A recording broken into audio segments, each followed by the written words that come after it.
this is an idea that my husband and I were talking about today, to make accountable people who spread hate and division. And these are celebrities, politicians, news anchors, anybody, but most importantly, our Congress. These are men and women who are elected officials, who are in Washington representing we the people. And there is a ethical standard, in my opinion, that should be held at all costs. Because after all, they're the representatives of the United States of America.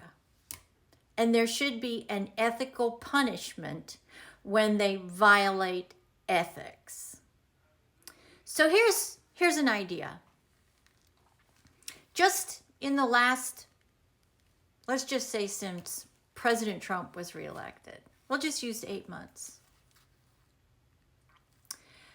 For every politician, every member of Congress that has used any inflammatory words that spread hate and division at all, I don't care who it's to, whether it's to me as a conservative, whether it's to the cabinet in the White House, whether it's the vice president or the attorney general or the leader of our War Department or the president of the United States or Charlie Kirk or Megyn Kelly, I don't care who it is.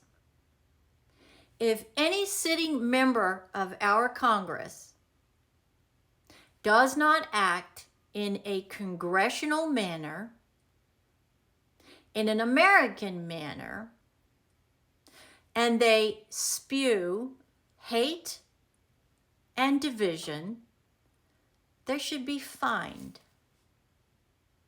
every time they do this. And I think our Congress effectively, immediately, needs to be calculating this fine for a period of 8 months.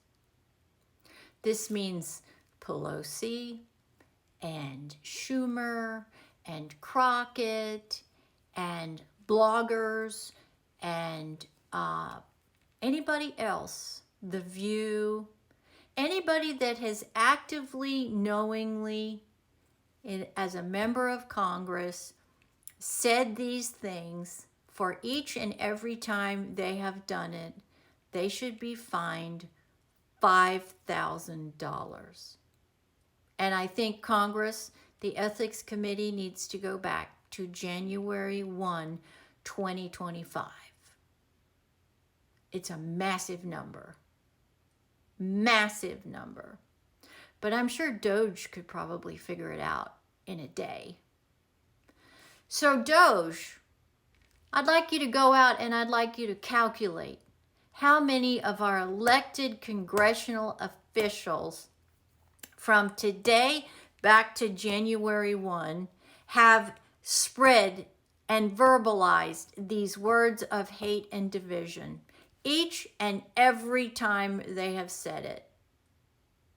And you should calculate it for each member of Congress. The number would be staggering. And then that money needs to be put in a trust fund for Charlie Kirk's children, to ensure they always have somebody to take care of them. Because as we know, as I film this video, there are vile, disgusting human beings that are actively encouraging his wife's murder. So, the Ethics Committee in Washington, for our congressional members, are you going to continue to allow this crap to happen? Or are you going to start fining congressional members to stop them from spreading this vile hate and division? And hopefully, prevent another innocent American being assassinated because they disagree. And it should be implemented immediately.